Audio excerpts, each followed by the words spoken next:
നിങ്ങൾ പാക്കറ്റുകളിലുള്ള ഭക്ഷണങ്ങൾ വാങ്ങിക്കുന്നവരല്ലേ? പാക്കറ്റ് പൊട്ടിച്ച് അതിൽ നിന്ന് ഭക്ഷണം കഴിക്കുമ്പോഴോ ന്യൂഡിൽസ് ഉണ്ടാക്കാനായി വെള്ളം തിളയ്ക്കുന്നത് വരെ കാത്തിരിക്കുകയോ ചെയ്യുന്ന സമയത്ത് വെറുതെ ഒന്ന് ശ്രദ്ധിക്കുക. ആ പാക്കറ്റിന്റെ അരികിൽ എവിടെയെങ്കിലും അടച്ചിരിക്കുന്ന പല നിറത്തിലുള്ള ചെറുതും തിളക്കമുള്ളതുമായ വൃത്തങ്ങൾ കാണാനാവും.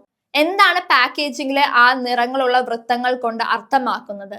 സിയാൻ, മജന്ത, മഞ്ഞ, കറുപ്പ് എന്നീ നിറങ്ങളിലുള്ള ഒരു കൂട്ടം വൃത്തങ്ങളാണ് പലപ്പോഴും പാക്കറ്റുകളിൽ കാണാൻ സാധിക്കുന്നത്. അവ വെറും അലങ്കാരങ്ങളല്ല. പ്രിന്റിംഗ്, അലൈൻമെന്റ്, ഗുണനിലവാര നിയന്ത്രണം, ബ്രാൻഡ് സ്ഥിരത എന്നിവയിൽ നിർണായക പങ്ക് വഹിക്കുന്ന ചില വിവരങ്ങൾ നൽകുന്നവയാണ്. ഇന്ത്യയിലെ പാക്കറ്റുകളിൽ വരുന്ന ഒരു ഭക്ഷ്യ ഉൽപ്പന്നം സസ്യാഹാരമാണോ അല്ലയോ എന്ന് സൂചിപ്പിക്കുന്നതിന് നിയമപരമായി നിറമുള്ള കുത്തുകൾ ആവശ്യമാണ്.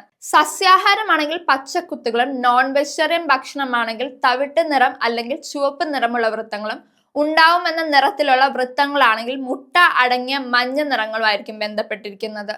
നീല നിറമുള്ള വൃത്തങ്ങളാണെങ്കിൽ ഫാർമസ്യൂട്ടിക്കൽ അല്ലെങ്കിൽ ശുചിത്വ ഉൽപ്പന്നങ്ങൾക്ക് ഉപയോഗിക്കുന്നതാണെന്ന് മനസ്സിലാക്കാം. കറുപ്പ് നിറമാണെങ്കിൽ രാസവസ്തുക്കളുടെ ഉള്ളടക്കം സൂചിപ്പിക്കാൻ ഉപയോഗിക്കുന്നു.